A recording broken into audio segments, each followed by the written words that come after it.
Terima kasih saudara, Anda masih menyaksikan Kompas Petang. Presiden terpilih Prabowo Subianto langsung melakukan pertemuan politik beberapa jam setelah menghadiri penetapan hasil Pilpres oleh KPU.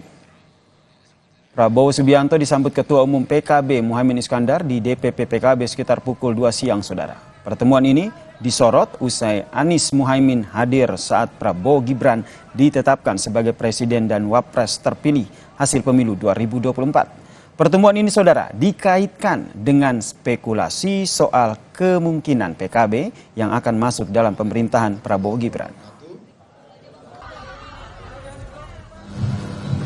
Sangat terkesan dengan kehadiran Saudara Anies Baswedan dan Saudara Muhaimin Iskandar. Kontestasi kemarin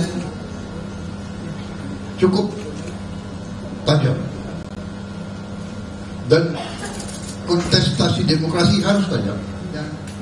Sudah pertandingan selesai, dan saya anggap sudah selesai, dan memang sudah selesai.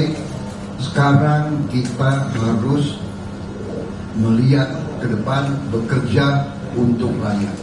Yang pertama, PKB sangat berterima kasih, bangga dan merasa terhormat.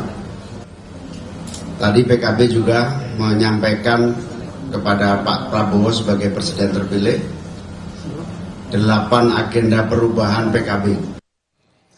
Safari politik usai penetapan Capres-Cawapres terpilih Prabowo Gibran oleh KPU juga berlangsung antara PKS dan Surya Paloh. Presiden PKS Ahmad Saiku pada Rabu sore bertemu dengan Ketua Umum Partai Nasdem Surya Paloh. Kedua institusi partai politik ini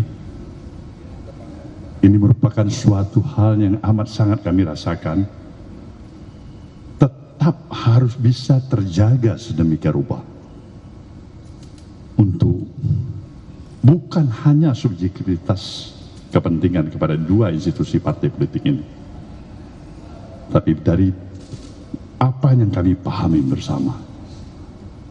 Lagi-lagi kami ingin meletakkan kepentingan nasional interest kita, kepentingan bangsa.